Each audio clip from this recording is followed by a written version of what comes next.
Into your hands I commit again, with all I am for you, Lord.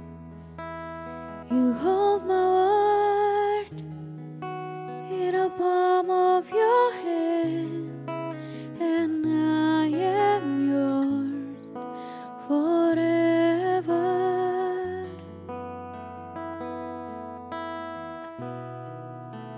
Jesus, I believe in you. Jesus, I belong to you. You're the reason that I live, the reason that I sing, with all I am.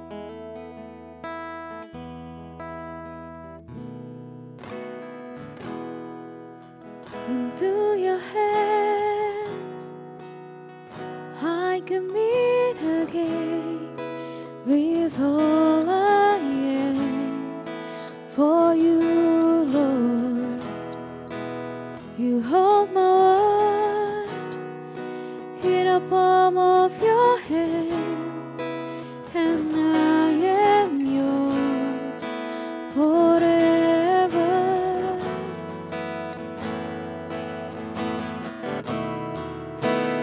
Jesus, I believe in you. Jesus, I belong to you. You're the reason that I live, the reason that I sing. Jesus, I believe in you. Jesus, I belong to you. You're the reason that I live, the reason that I sing, with all I am,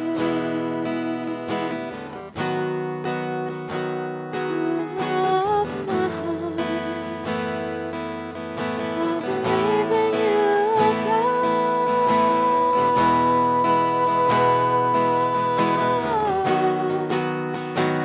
oh Jesus, forever I believe in you, oh God, hallelujah,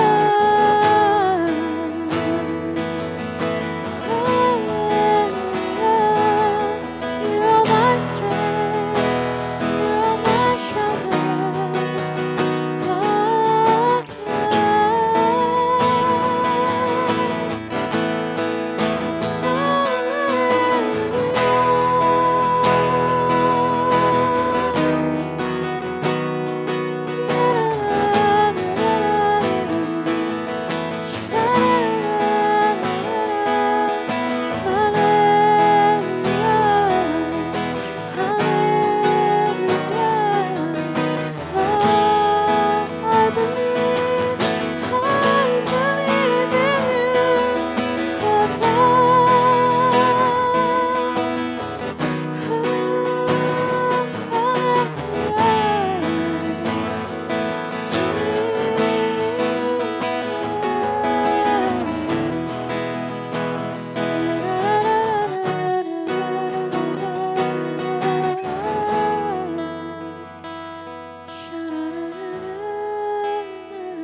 I believe in you, God. Jesus, I believe in you. Jesus, I belong to you. You're the reason that I live, the reason that I sing. Jesus, I believe in you. Jesus, I belong.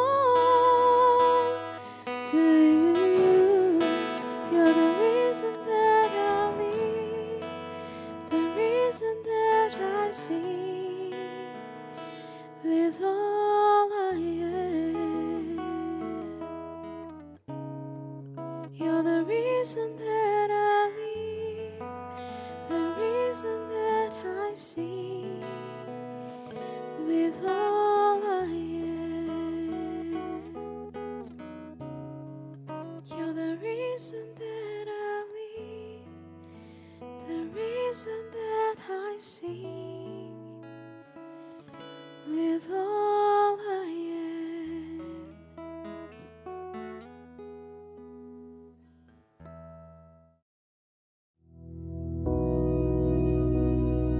Bapa kami yang di surga, dikuduskanlah namamu, datanglah kerajaan-mu, jadilah kehendak-mu di bumi seperti di surga.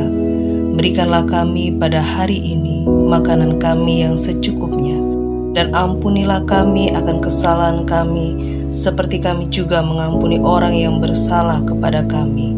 Dan janganlah membawa kami ke dalam pencobaan, tetapi lepaskanlah kami daripada yang jahat.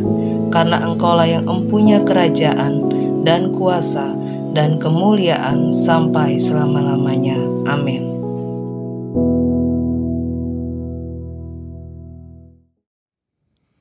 Shalom, selamat pagi saudara semua, apa kabar? Pagi hari ini mari kita ambil waktu untuk merenungkan kebenaran firman Tuhan setelah kita tadi menyembah Dia. Dan pagi hari ini saya ajak kita untuk sama-sama buka dalam Yakobus 5 ayat 16. Yakobus 5 ayat 16. Dalam bahasa Indonesia firman Tuhan mengatakan demikian. Karena itu hendaklah kamu saling mengaku dosamu dan saling mendoakan supaya kamu sembuh. Doa orang yang benar bila dengan yakin didoakan sangat besar kuasanya. Nah, di sini saya ingin menggarisbawahi kata yakin. Ya. Ketika kita berdoa, kita harus yakin. Tapi yakin akan apa? Yakin kepada siapa? Bukan yakin dengan kekuatan kita sendiri. Yakin dengan kekuatan sendiri itu berarti kalau aku yang doa pasti tembus. Tidak ada dasar hukumnya itu, tidak ada dasar alkitabiahnya. Tapi yakin di sini adalah kita yakin akan kuasa Allah. Saat kita berdoa, kita yakin kuasa Allah akan bekerja. Itu yang dimaksud dengan yakin. Ya. Nah, sebaliknya lawan kata dari yakin adalah khawatir atau takut. Nah, dan iblis tahu itu. Ketika kita berdoa, lalu kita tidak yakin, maka kita akan menjadi takut. Maka di sini saya bisa katakan bahwa ketika kita berdoa, kita itu sedang memasuki medan perang. Pilihannya cuma dua, yakin atau ragu atau takut. Dan saudara perlu tahu, ini bahkan juga menurut sejarah yang saya baca, hal ini sangat amat diterapkan di Jepang pada zaman dahulu. Ya, pada tahun 40-an ke bawah, ya saat tentara Jepang itu pergi kemana-mana untuk menjajah negara-negara. Mereka punya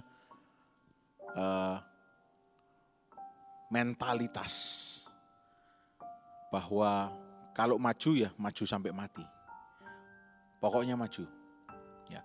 Dan kalau tidak berani maju atau gagal, istilahnya sampai ada dibuat guyonannya hara kanan hara kiri gitu ya. Kenapa? Lebih baik mati. Ya. Mati di medan perang saat maju atau tidak. Sebab kalau tidak sampai maju itu malu. Ya. Dan demikian pula dengan iblis. Kalau kita jadi takut, kalau kita berhasil ditakuti oleh iblis, maka kita ini dibuat menjadi orang yang merasa tidak berguna. Ya. Seakan-akan kita ini hidupnya tidak berguna. Karena apa? Iblis itu punya cara untuk membumbui ketakutan. Iblis itu punya cara untuk mengintimidasi kita, ya, melalui hal-hal yang, ya, sudah saya sering katakan, hal-hal yang kita baca, hal-hal yang kita dengarkan. Iblis itu bisa mempermainkan logika kita. Makanya saya katakan kalau kita berdoa itu kita masuk medan perang. Karena ketika kita berdoa, kita mau berdoa dengan segenap hati dan pikiran, dan berdoa di dalam roh, mengarahkan pikiran kita, menundukkannya di bawah pikiran Kristus untuk yakin menang, atau berdoa maju dengan keraguan-raguan.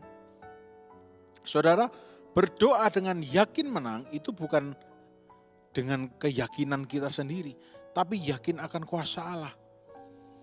Masalah nanti setelah kita berdoa kok belum menang, itu bukan urusan kita. Kalau kita sungguh-sungguh di dalam Tuhan belum menang, bukan berarti tidak akan menang. Ya, sebagai orang Kristen, value yang harus kita pegang adalah berdoa. Berdoa. Berdoa itu bukan cuma berkomunikasi kepada Tuhan, tapi berdoa itu juga berbicara pada diri kita. Berdoa itu juga merupakan detoksifikasi. Ketika kita mengucapkan doa kita atau mengucapkan firman Tuhan yang kita ucapkan, tubuh kita mendengar, roh kita mendengar, jiwa kita mendengar, maka detoksifikasi terjadi.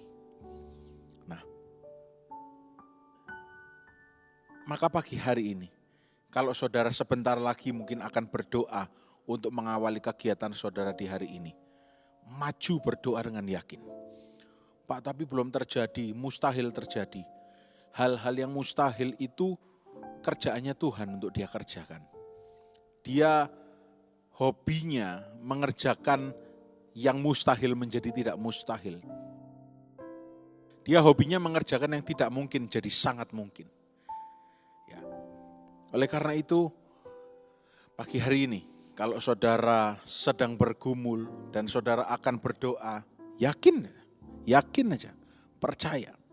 Ya. Doa orang yang benar bila dengan yakin didoakan, sangat besar kuasanya. Bukan kuasa karena kita yang berdoa sudah ikut Tuhan lama, bukan. Tapi yakin akan kuasa Allahnya. Jadi kalau kita berdoa jangan konsentrasi pada diri kita, seakan-akan kita mau mengeluarkan tenaga dalam, gitu. Bukan. Tapi ketika kita berdoa, kita pandang Yesus. Seolah-olah kita ini mau berpegangan, pegang tangan Yesus. Tuhan, ini aku, datang. Dan inilah doaku, aku percaya kepadamu. Dalam nama Yesus. Dan ketika saudara memejamkan mata berdoa, pasti banyak pikiran yang seliweran. Makanya itu disebut medan perang. Yakin, tidak yakin, yakin, tidak yakin.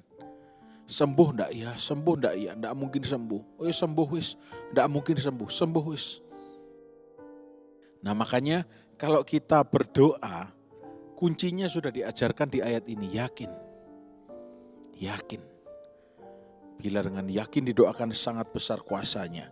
Jangan iblis diberi kesempatan untuk mengembangbiakkan pikiran-pikiran jahat atau pikiran-pikiran kekhawatiran, ketakutan. Ya. Pak, tapi saya sudah terlanjur takut. Gimana ini? Nah, firman Tuhan juga punya jawabannya. Coba kita lihat. Mazmur 56 ayat 3 sampai 4. Mazmur 56 ayat 3 sampai 4. Nah, karena saya pakai Alkitab elektronik, jadi kemungkinan ada selisih terjemahan antara bahasa Indonesia dan Inggris. Ya, bisa ayat 45, bisa ayat 34. Ya. Berbunyi demikian. Waktu aku takut, aku ini percaya kepadamu. Ayat berikutnya, kepada Allah yang firman-Nya kupuji. Kepada Allah aku percaya. Aku tidak takut.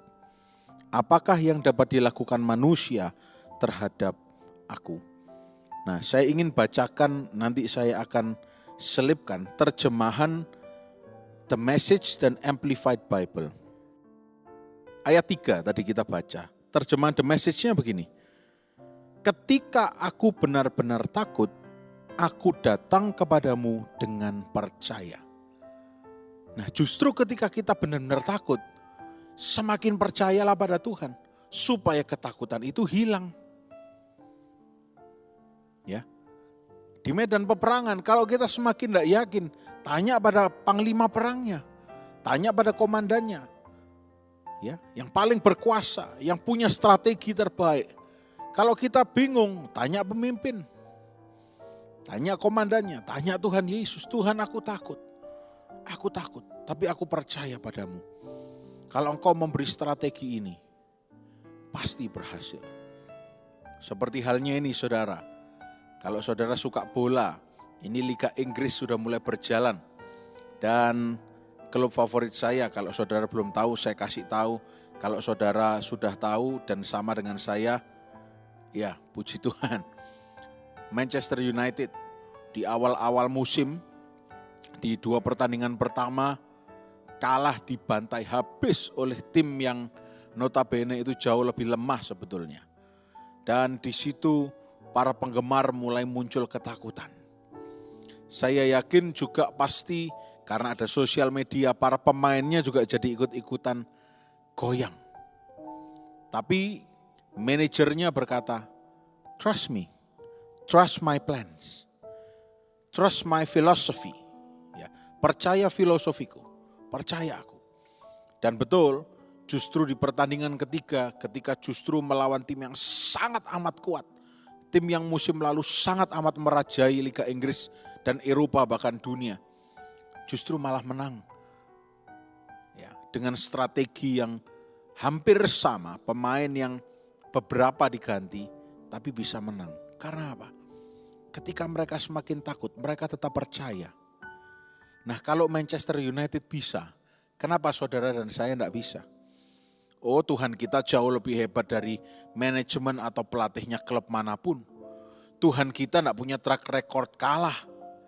Kalau kita mau percaya, kita pasti berkemenangan di medan perang.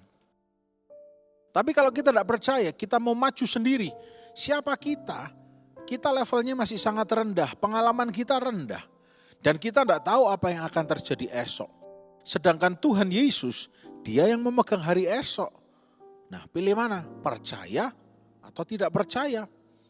Ya, berdoa dengan yakin karena kita percaya, atau kita malah ketakutan karena kita tidak percaya. Pilih yang mana? Ya. Saya yakin mungkin kita yang mungkin menjadi seolah-olah seperti pemain Manchester United.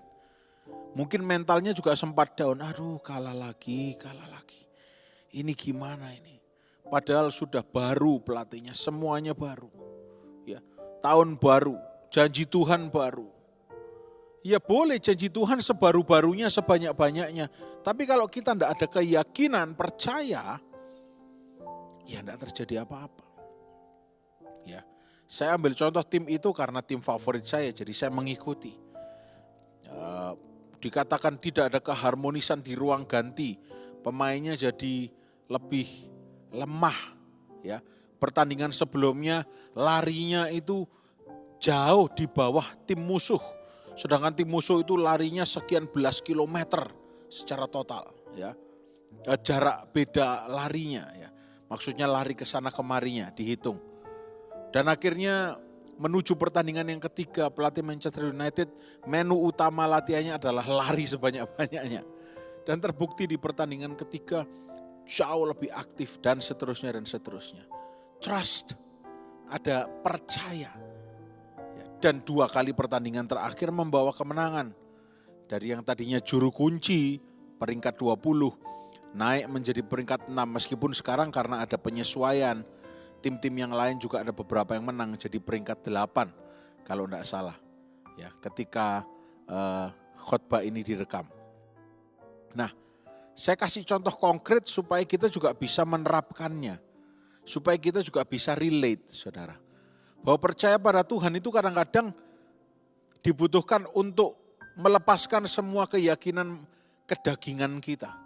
Tapi kalau nanti gini bagaimana, kalau gini, kalau gitu bagaimana? Lepaskan semua. Doa dengan yakin. Ya, doa dengan yakin, percaya, terus perkatakan. Percaya, percaya dan percaya. Terjemah The Message tadi, justru ketika aku benar-benar takut, aku datang kepadamu dengan percaya.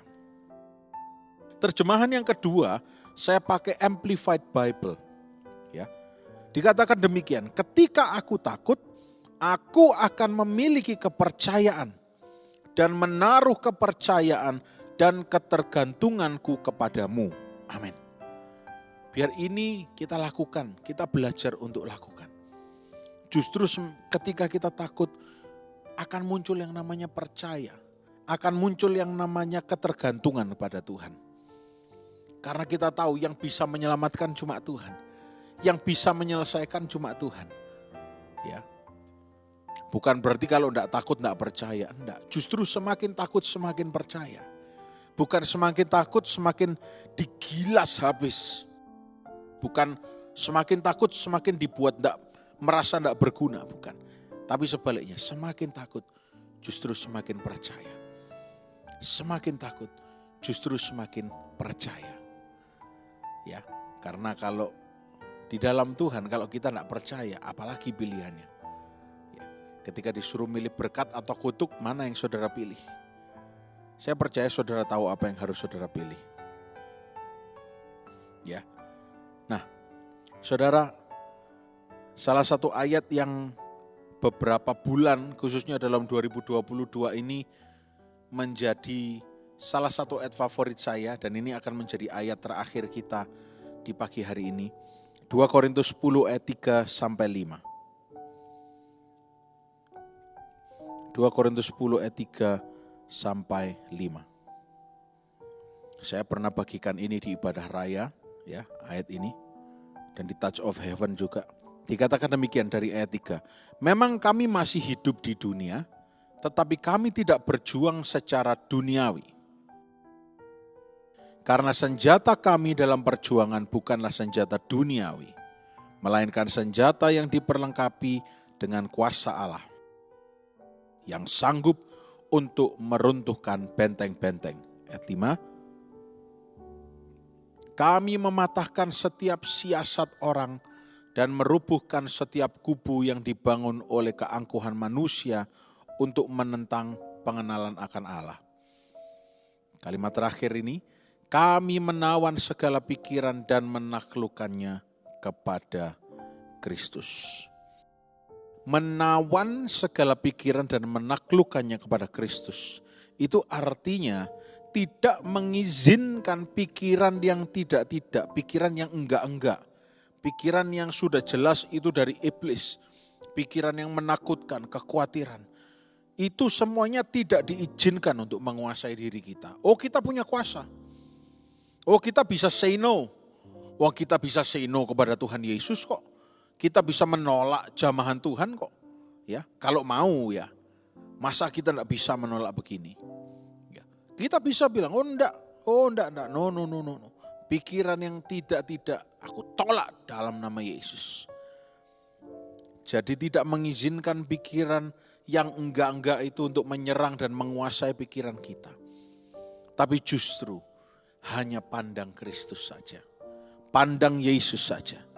Saya percaya kalau saudara dipenuhi senantiasa oleh Roh Kudus, Anda akan mendapatkan yang namanya saya sebut sebagai keberanian tiba-tiba saat berada di medan perang. Ya. Anda akan memiliki keberanian tiba-tiba yang tidak pernah Anda akan berani lakukan kalau Anda cuma berjalan dengan logika Anda. Ya. Maka pagi hari ini pastikan ketika kita berada di tengah medan perang, kita mau yakin, berdoa dengan yakin, percaya dengan penuh keyakinan, berharap dengan penuh keyakinan. Karena di dalam Tuhan selalu ada jaminan yang pasti. Kalau ada pikiran negatif atau pikiran yang buruk yang mau menyerang, ingat 2 Korintus 10 ayat yang kelima tadi. Kami menawan segala pikiran kami dan menaklukkannya pada Kristus. Ini bukan hal yang instan, tapi ini sebuah work in progress yang harus terus-menerus kita latih. Ya. Ini harus dilatih sehingga ini menjadi habit, kebiasaan. Dan ketika ini sudah menjadi sebuah kebiasaan, maka kita sudah punya kemenangan, sudah punya daya tahan yang baru. Maka kita punya benteng yang baru, yaitu menawan segala pikiran kepada Kristus. Puji Tuhan, mari kita berdoa.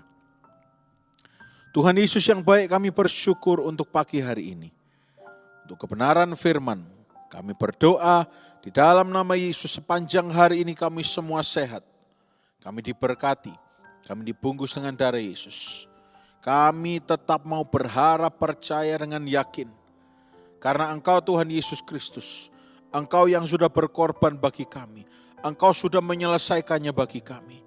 Kami hanya perlu menjalani kehidupan ini dengan terus memandang salib Kristus. Percaya akan pengorbananmu, percaya akan kemenangan karena Engkau yang memberikannya bagi kami. Kami percaya dan kami terus-menerus mau percaya. Di dalam nama Tuhan Yesus Kristus, kami berdoa dan kami mengucap syukur. Haleluya. Amin. Selamat pagi, Tuhan Yesus memberkati.